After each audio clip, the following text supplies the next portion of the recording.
کفن بھی کیا چیز ہے، جس نے بنایا اس نے بیچ دیا، جس نے خریدا اس نے استعمال ہی نہیں کیا، اور جس نے استعمال کیا اسے معلوم ہی نہیں۔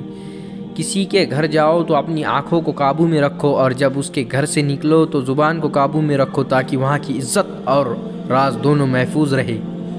ہر چیز کا صدقہ ہوتا ہے، اور عقل کا صدقہ یہ ہے کہ جاہل کی بات سن کر برداشت کرنا۔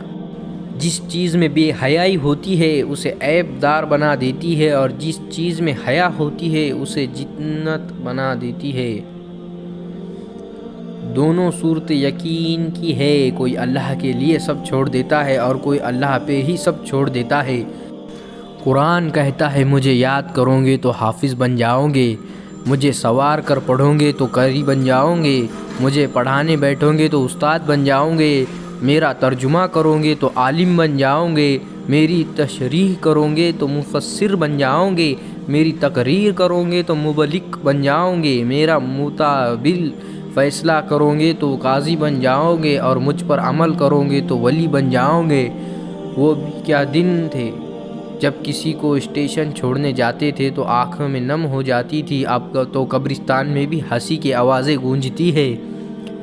پریشانی فکر کرنے سے بڑھتی ہے، خاموش رہنے سے کم ہوتی ہے، صبر کرنے سے ختم ہوتی ہے، اور شکر کرنے سے خوشی میں بدل جاتی ہے۔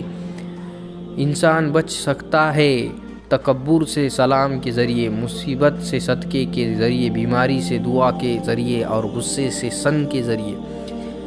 اپنا معاملہ اگر اللہ پر چھوڑا تھا تو پریشان کیوں ہے، اگر بندے پر چھوڑا تھا تو حیران کیوں ہو۔